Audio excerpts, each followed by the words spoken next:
Candlelight filled the great hall of Blackwood Manor, the way water fills a damaged hull, with a kind of desperate, compensating excess.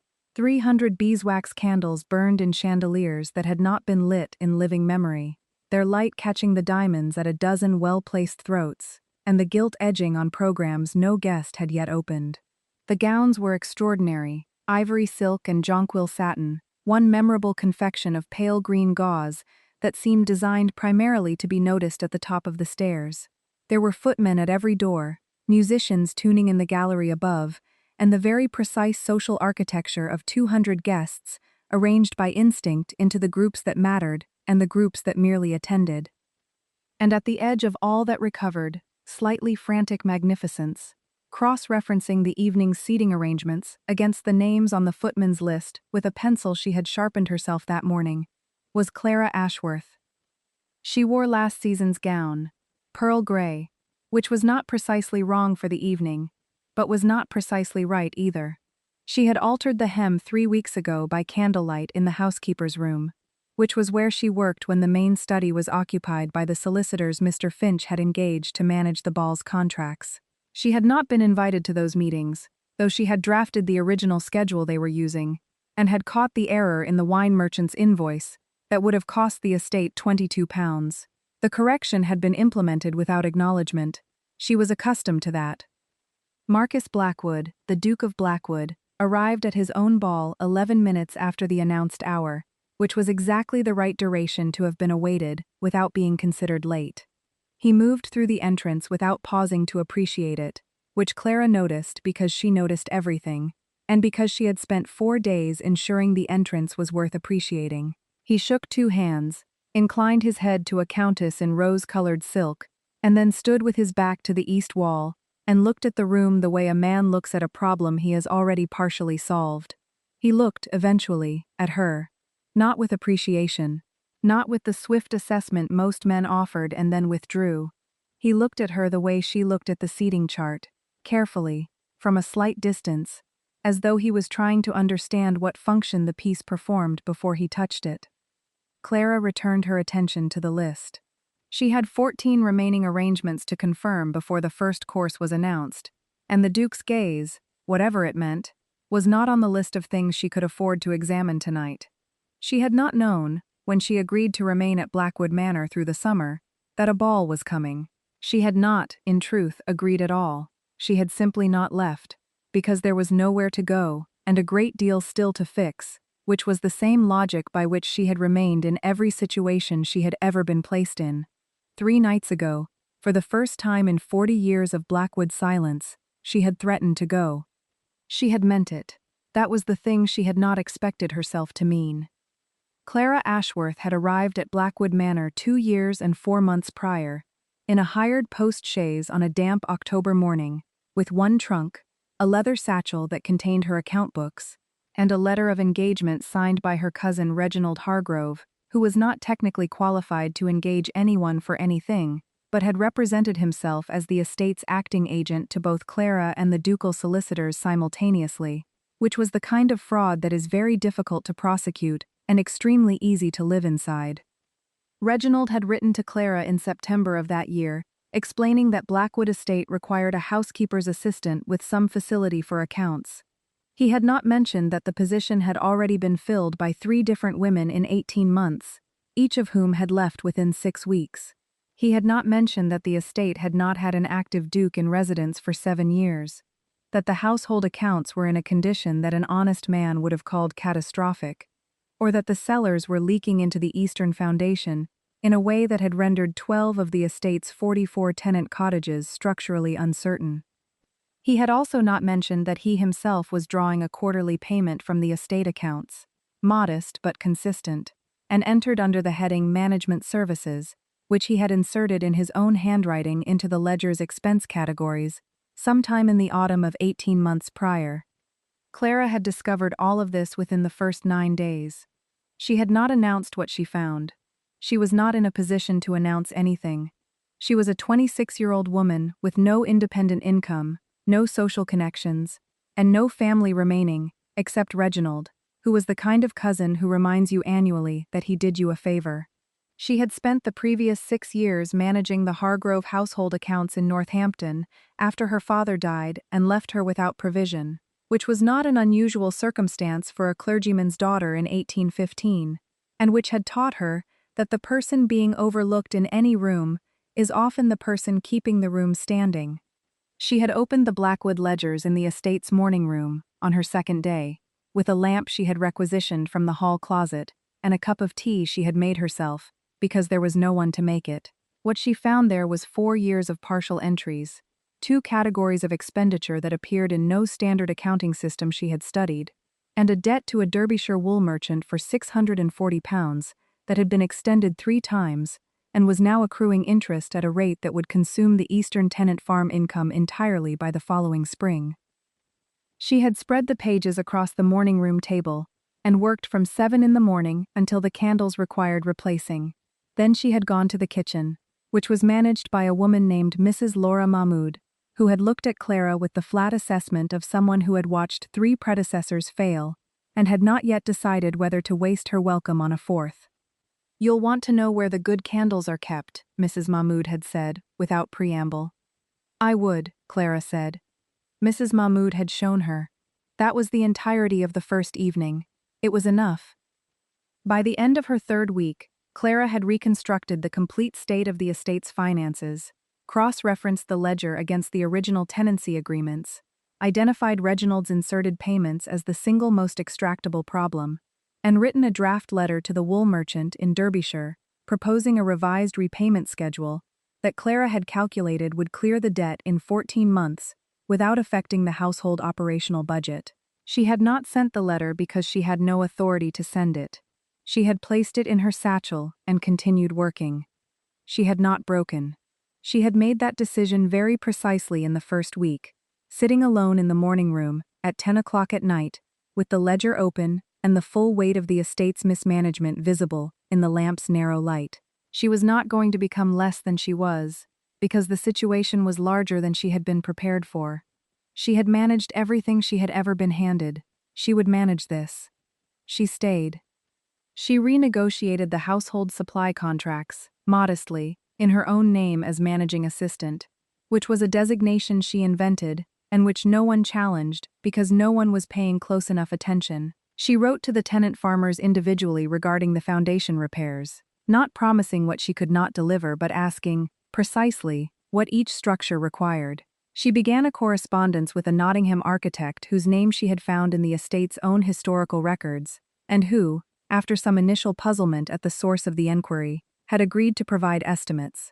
She could not touch the wool merchant's debt, or Reginald's payments, or the capital decisions. Those required a duke, and the duke was in London, and had been in London continuously for 7 years, and showed no indication of returning. Until, abruptly, he did. Marcus Blackwood had returned to Blackwood Manor in March of that year, and his return had been announced to Clara by Mrs. Mahmood on a Tuesday morning, with the same tone used to announce a change in weather. "His Grace arrived last evening," Mrs. Mahmood said. "He took a cold supper in the dining room. He asked who had reorganized the staff schedule." "What did you tell him?" Clara asked. "I told him his assistant had done it." "Did he ask which assistant?" "He did not," Mrs. Mahmood said. "He went to bed." Clara had met the Duke 3 days after his return, in the corridor outside the morning room, where she had been working, when she rounded the corner with her satchel and her lamp, and found a tall man in a dark coat standing in the doorway, examining the account books she had left open on the table. He had not heard her approach, or had chosen not to acknowledge it, and she had stood in the corridor for a moment, observing him the way she observed everything, quietly, gathering information before committing to a direction. He was taller than she had expected, based on no expectations.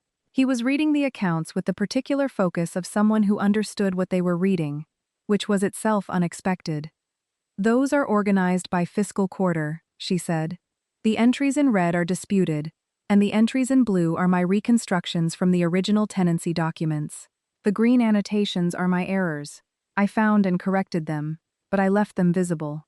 He had turned from the table then and looked at her, not quickly, with the same careful attention she had observed at the ball, except that at this first meeting neither of them knew yet what the attention would become. "You are the assistant," he said. "I am the person who has been managing the accounts for the past 8 months," she said. "Yes." He had looked at her for a moment longer, and then looked back at the ledgers. "The wool merchant in Derbyshire," he said. £640 at 6% quarterly, now in its third extension. I have a proposed repayment schedule in my satchel, if you would like to see it. He had looked at her then, with something that was not surprise. Exactly, but was in the neighborhood of it. She had opened her satchel and produced the letter she had drafted in her 3rd week, slightly worn from 6 months of waiting, and set it on the table. He had read it, standing, without sitting down or asking her to leave. "This is competent," he said. "It is accurate," she said, which was not a correction but was a distinction she considered necessary. That had been 7 months ago. Marcus had not set out to find someone like Clara Ashworth. He had not set out to find anything at all, which was perhaps the truer statement. He had gone to London after his mother died, in the spring of 1817, the year the daffodils were late, and the East Wing felt like a room that had been vacated in the middle of a sentence. And he had remained there because returning required a reason, and grief is a very poor one, being private, and difficult to explain to solicitors, who needed decisions about tenant leases and wool merchant debts, and whether the East Wing roof should be reslated before winter. He had hired, in March, a man named Ambrose Crane, the kind of private inquiry agent who is very good at producing reports but wisely uninterested in recommendations, and had told him to find out what state his estate was actually in, given that the reports from Reginald Hargrove had become implausible. The report had arrived in 4 sections over 3 weeks. The 4th section had been, unexpectedly, about the woman managing the accounts. Crane had written with characteristic brevity, "One Clara Ashworth, engaged as managing assistant by Hargrove, who appears to have no authority to engage anyone, has been working, without salary beyond the original engagement fee, for 7 months. Has reorganized the staff schedule, drafted 3 supply contract revisions, initiated correspondence with a structural architect regarding the Eastern Foundation, and has left annotated corrections to her own errors in the account books, visible, for your review. Is almost certainly unaware she has been working without a valid engagement for the past 5 months, as the original letter was signed by Hargrove on your solicitor's letterhead, which he had no right to use. Marcus had sat with that report for 2 days before he went home. He had not gone home because of the accounts, though the accounts were a legitimate reason. He had gone home because he had hired a woman to manage his estate under false pretenses, and she had done it anyway, meticulously, without salary for 5 months, and had left her own errors annotated in green, so that whoever came after her would know where to look. His mother had kept her household accounts the same way, errors in green. That was not a coincidence that meant anything structural, he knew that, but it was the kind of detail that makes a man get on a coach. He had walked into his own morning room on a cold Tuesday in March and read her accounts while she was away from the desk. He had done it deliberately, before meeting her, because he had learned from 7 years of bad information that you understand a person better from their working papers than from their introductions. What the papers told him was this: she was meticulous, she was honest about her mistakes, she had been solving problems she had no authority to solve because they needed solving, and she had been doing it alone, without acknowledgement, for the better part of a year. He had sent Crane back twice in the weeks following his return, not to investigate her, but to verify what she had drafted, to test her calculations against independent numbers. They held, every one of them. He had stood, on 3 separate evenings, in the corridor outside the morning room while she worked, not eavesdropping but, he was honest with himself about this, simply present. The lamp's light showed under the door. He could hear the soft periodic sound of her pencil against the page. He had, on the 3rd evening, nearly knocked. He had instead gone to the library and read the same page of a book 4 times without retaining any of it. He had told himself it was the estate. He had told himself it was the practical matter of engaging her properly, with a genuine contract and a genuine salary. He had done both of those things, within the first month of his return, and the telling himself had not changed. The morning after the contract had been signed, a real one, drafted by his solicitor in Derby, reviewed by Clara with such careful and specific attention that she had asked to revise one clause regarding the scope of her authority over tenant negotiations, and he had agreed, and the solicitor had revised it in writing. Marcus had found himself in the morning room doorway again, at an hour when he had no business being there, looking at the back of her head while she cross-referenced the architect's estimates against the foundation repair schedule. She had said, without turning, "Your cravat has been crooked since before breakfast." He had put his hand to his throat. It had been crooked since before breakfast. He had dressed without his valet, who was ill, and had not thought to check the mirror twice. "You have been watching me work," she said, still without turning, "for 40 minutes. If there is something you need from the accounts, you are welcome to ask." "There is not," he said. She had turned then and looked at him with the expression of a woman who has managed crises before breakfast for years, and is therefore not alarmed by a duke in a doorway, only mildly informed by him. "Then come in or don't," she said, "but if you are going to stand in the doorway while I work, I would prefer you come in." He had come in. He had straightened his own cravat without assistance, sat across the table from her, and she had returned to the architect's estimates. They had remained in that room together for an hour, in which he read correspondence and she worked on the foundation schedule, and neither of them mentioned it afterward. He had returned the following morning, and the one after that. It became, in the way that only practical people allow things to become, a habit. The opposition assembled itself, as it always does, around the edges of a situation that is producing results that the opposition cannot argue with directly. Lord Aldrich Blackwood, the Duke's father, who held no current title but held the considerable informal authority of having held one for 40 years, had arrived at Blackwood Manor in April, on what he described as a family visit, and what Clara identified within the first evening as an inspection. He was a precise, unsentimental man, tall in the way that Marcus was tall but without any of the quality Clara had come to recognize in Marcus as deliberate restraint. Lord Aldrich's containment was simply coldness. He assessed everything, including Clara, and reached his conclusions quickly and without revision. "You have engaged a managing assistant," he said to his son, the morning after his arrival, in the estate's dining room where Clara was reviewing the household supply orders and was therefore present. From the accounts. "From Reginald Hargrove's fraudulent engagement letter, yes, I have since engaged her properly, with a contract." "She is a clergyman's daughter," Lord Aldrich said. "From Northampton." "She is," Marcus said. "And you find this appropriate for the management of the Blackwood estate accounts?" "I find it operational," Marcus said. £22,000 in recovered solvency over 14 months is the more relevant descriptor. Lord Aldrich had looked at Clara then with the particular expression of a man who has not expected to be required to account for a woman's presence in a room she has clearly been working in. Clara returned his look with the steady attention she offered everything, and then she returned to the supply orders, because the supply orders required finishing. Lord Aldrich had subsequently engaged himself in the most sustained charm offensive that Lady Eugenia Fallow had experienced in 10 years, which was very pleasant for Lady Eugenia Fallow, who was 24, exceedingly well connected, and had been understood by 3 separate families, including Lord Aldrich's, to be the probable future Duchess of Blackwood. Lady Eugenia had arrived the following week, with her mother and a trunk of extraordinary clothes, on what was described as a social call, and which had the internal architecture of a campaign. She was not unpleasant. That was the thing Clara had noticed first.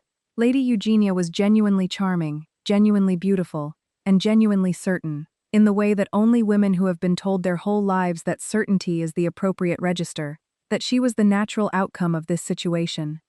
She had found Clara in the music room on the second day of her visit, which Clara used because the piano had been moved there after the morning room was reorganized, and Clara had developed, without ever deciding to, the habit of playing in the early evenings when the accounts were finished. She played primarily from memory, as she did not own sheet music, and had recently been playing a composition she had found among the late Duchess's personal papers.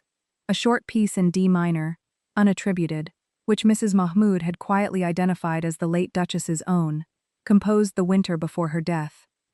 Lady Eugenia had listened for a moment from the doorway, and then said, with the particular lightness that means the opposite of what it says, "How very industrious you are.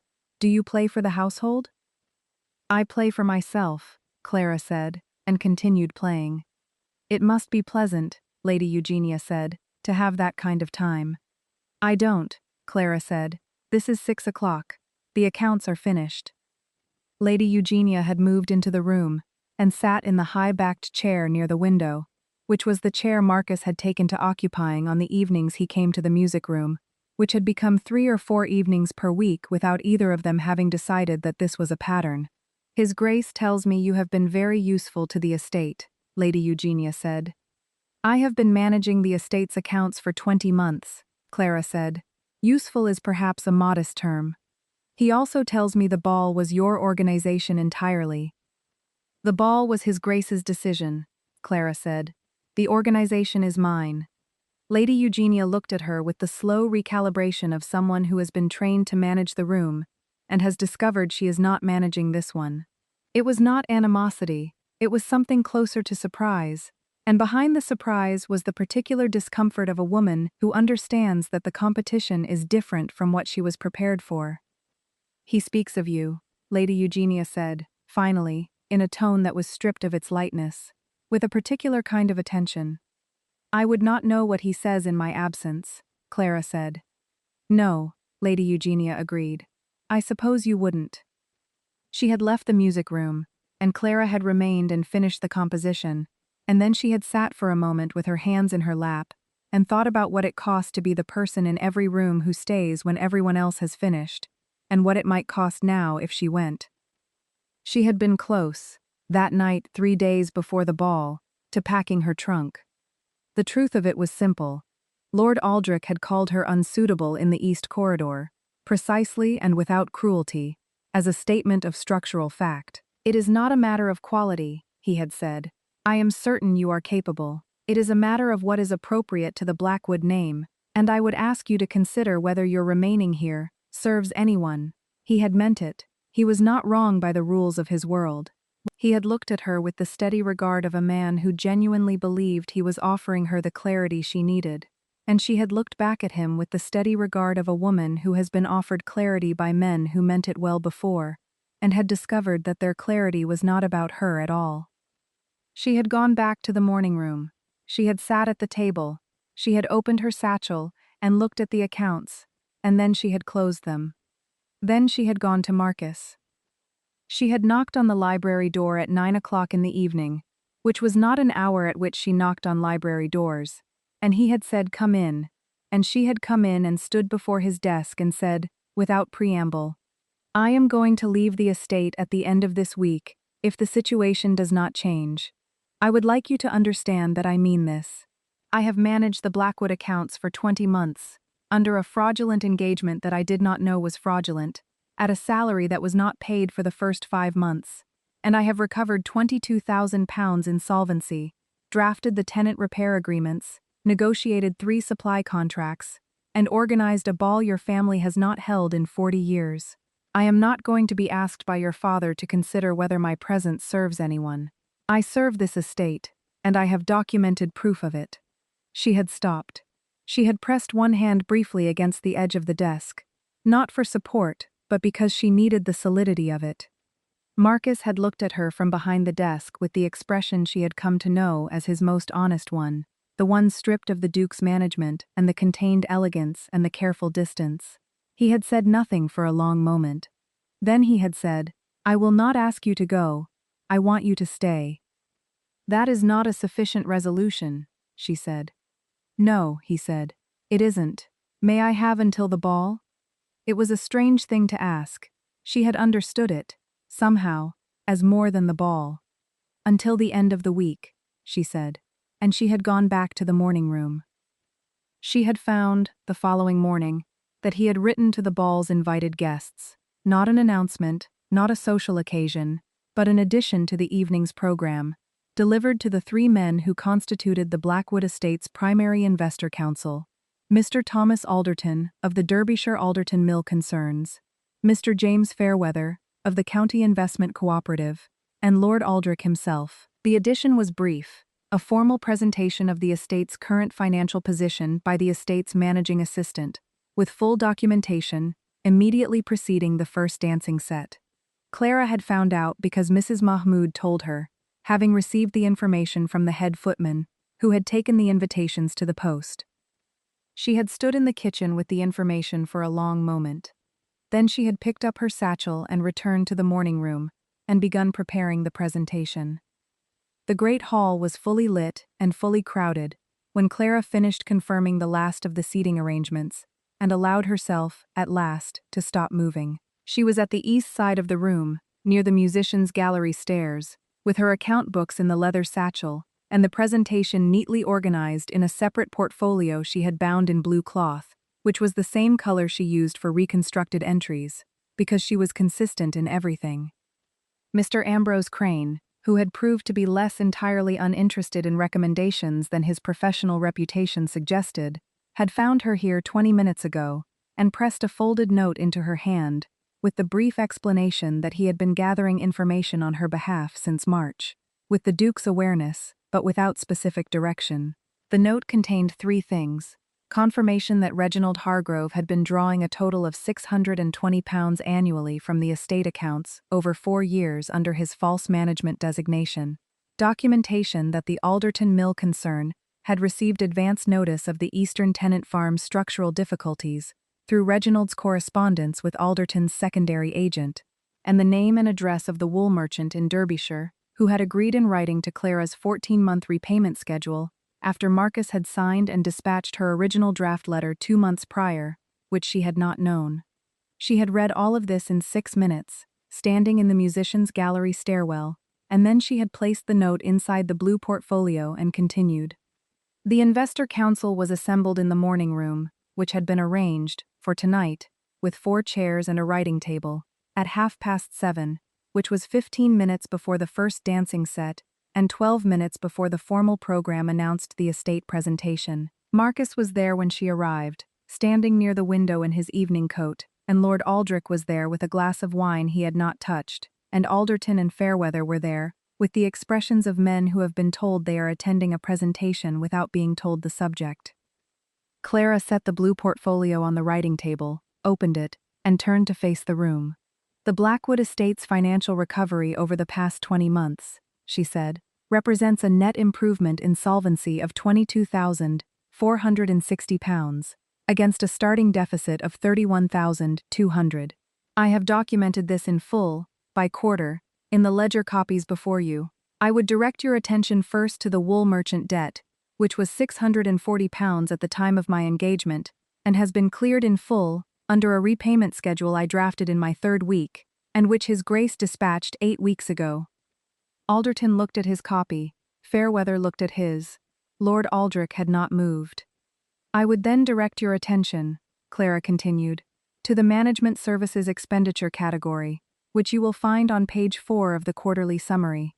This category was inserted into the estate accounts by my cousin Reginald Hargrove, who engaged me for this position under a fraudulent letter bearing the Blackwood solicitor's letterhead without authorization. Over 4 years he drew £620 annually from this category. I have copies of the correspondence between Hargrove and Mr. Alderton's secondary agent, which indicates that Mr. Alderton received advance notice of the Eastern Tenant Farm's structural difficulties, allowing the mill concern to adjust its contractual position regarding the estate's wool output ahead of any formal estate announcement.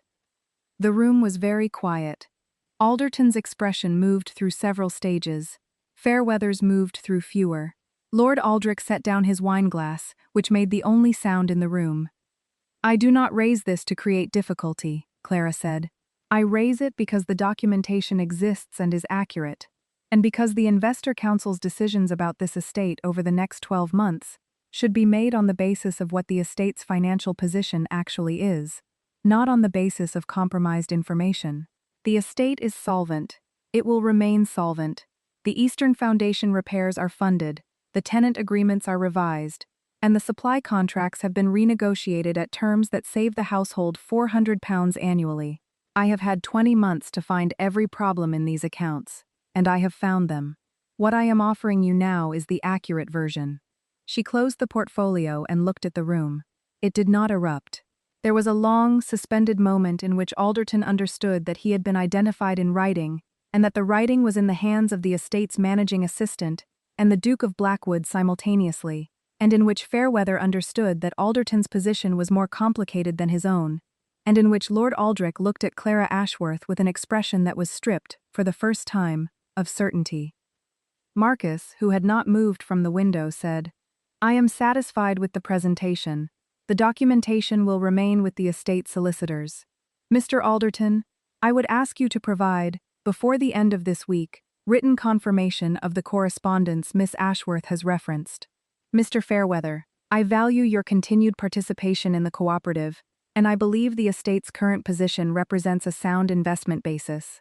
My father may have additional questions, which I imagine he will prefer to discuss privately." He looked at Lord Aldrich as he said this, and Lord Aldrich, for the first time in Marcus Blackwood's experience, had nothing to say. "We have a ball," Marcus said, "and I would prefer not to keep the musicians waiting." He offered Clara his arm. It was the first time he had offered her his arm. She looked at it for a moment, with the full attention she brought to everything, and then she took it. The great hall was exactly as it had been when she left it, except that 200 people had grown accustomed to its splendor and had begun to see each other instead. The musicians were playing above. The dancing had been delayed for her presentation without explanation to the assembled guests. And when Marcus Blackwood walked into the room with Clara Ashworth on his arm, the first thing that happened was simply that people looked. Lady Eugenia Fallow looked, from her position near the south column, with the expression of a woman who has been very certain of something for a very long time, and has just encountered the precise evidence that certainty is not a guarantee. She did not look destroyed. She looked like a woman who was revising. Lord Aldrich followed them into the room, and stood near the entrance. He did not join the circle that was beginning, tentatively, to form around the Duke and the woman beside him. He stood alone, with his hands clasped behind his back, and he watched, and Clara, who noticed everything, was aware of him watching. Marcus stopped near the center of the room, which meant that the room arranged itself around him in its natural way, and he said, at a volume sufficient for the guests nearest them to hear clearly, and for the guests at the edges to hear through the particular social acoustics of a room that is paying attention, "I would like to introduce Miss Clara Ashworth, who has managed the Blackwood estate accounts for the past 20 months, and who is, by any precise description, the reason this estate is solvent and this ball is happening." He paused. He said it without performance, the way he said everything, as a statement of fact that happened to rearrange the furniture. "I have also asked her to marry me, which she has not yet answered, so you are all in the same position." There was laughter, the real kind, brief and startled. There was also a great deal of very attentive looking. Clara looked at him with the particular expression of a woman who has not expected this, and who is, nonetheless, not unprepared for it, because she is never entirely unprepared. "You might have told me you intended to say that," she said. "You might have told me you intended to present the Alderton correspondence," he said. "I told you I had documentation." "You did," he said. He took her hand, her bare hand, since she had left her gloves with the portfolio, and held it in both of his, and looked at her with the expression that was not the Duke's but was his, the one she had seen in the morning room at 6 in the evening, and in the library at 9, and in the music room on a dozen occasions, when he had stayed beyond the point at which a man stays only for practical reasons. "I should prefer to ask you properly," he said, "when there are not 200 people watching, if you are willing to wait." "I am accustomed to waiting," she said. "You should not have to be," he said. "That is the thing I intend to change." She looked at him. She did not answer yet. She straightened her spine, and looked at the room, and allowed herself, for the first time in a very long while, to let the room look back at her. Across the hall, Lord Aldrich Blackwood watched his son hold a clergyman's daughter's bare hand before 200 witnesses, and announce her to his estate as though she were already a duchess. He watched the room absorb it, the small adjustments in posture and expression that indicate a social calculation being revised in real time. He watched Alderton find a place to stand that was slightly away from the visible center. He watched Fairweather speak to his wife. He watched Lady Eugenia accept a glass of wine from a footman and turn toward the musicians with the controlled grace of a woman who is deciding, with dignity, to move on. He watched all of this, and then he looked at the accounts portfolio that Clara had left on the morning room table, which the footman had carried out at his quiet request, so that he could read it properly. He had read it. He had read it twice, in the 20 minutes before the ball's first set began, standing at the morning room window. It was accurate, all of it. He had run an estate himself for 30 years, and he knew accurate accounts from padded ones, and these were accurate, more than accurate. They were annotated with a precision and an honesty about her own errors that made the total work something past competence, and into something he did not have a word for that was not the word his son had already used. He had stood at the morning room window for a long time. He had not reached a conclusion so much as arrived at the point where the conclusion was no longer available to be argued against. When Marcus found him, an hour after the first set had concluded, Lord Aldrich was in the east corridor. The dancing had moved on without them. The hall was warm and full of the sound of a gathered crowd beginning, slowly, to enjoy themselves.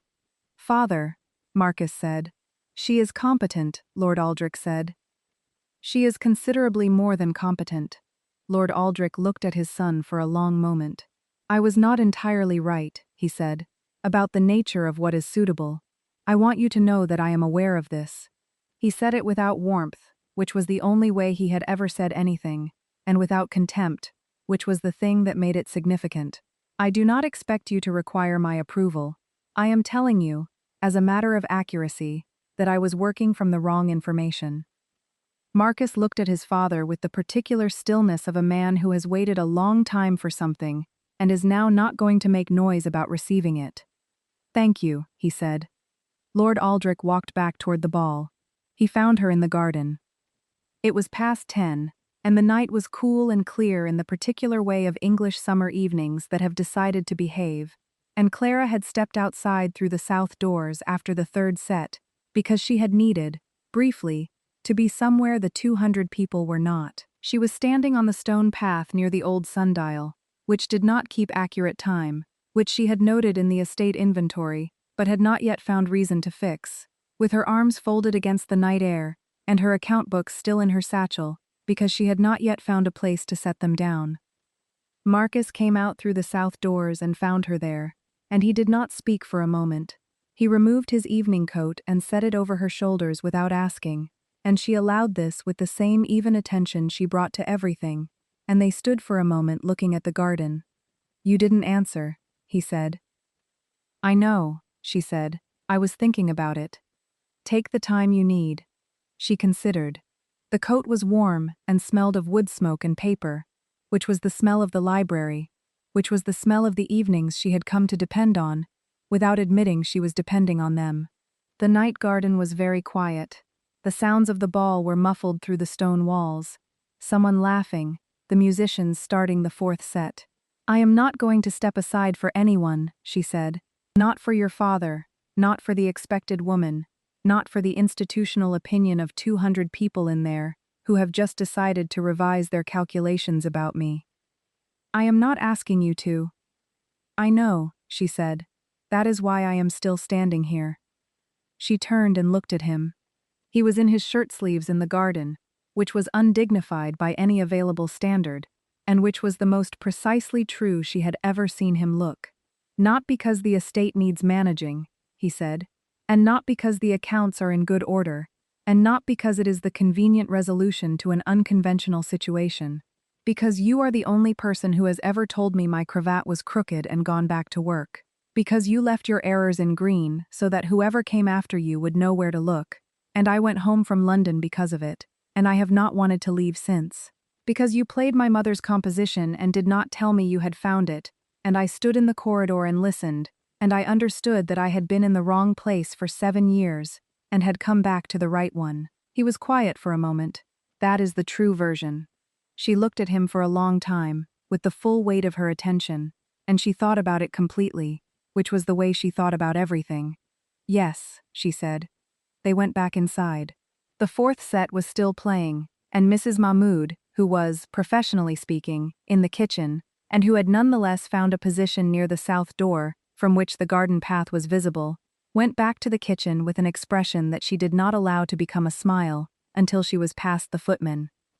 They were married in September, in the parish church at the edge of the Blackwood estate, in a ceremony attended by the tenant farmers and their families, as well as the expected social contingent, and by Mrs. Mahmood, who wore a very good shawl, and by a young woman named Charlotte Pierce, who had been Clara's neighbor's daughter in Northampton, and who had traveled 3 days to be there, and had wept openly through the entire service, and was entirely unrepentant about it.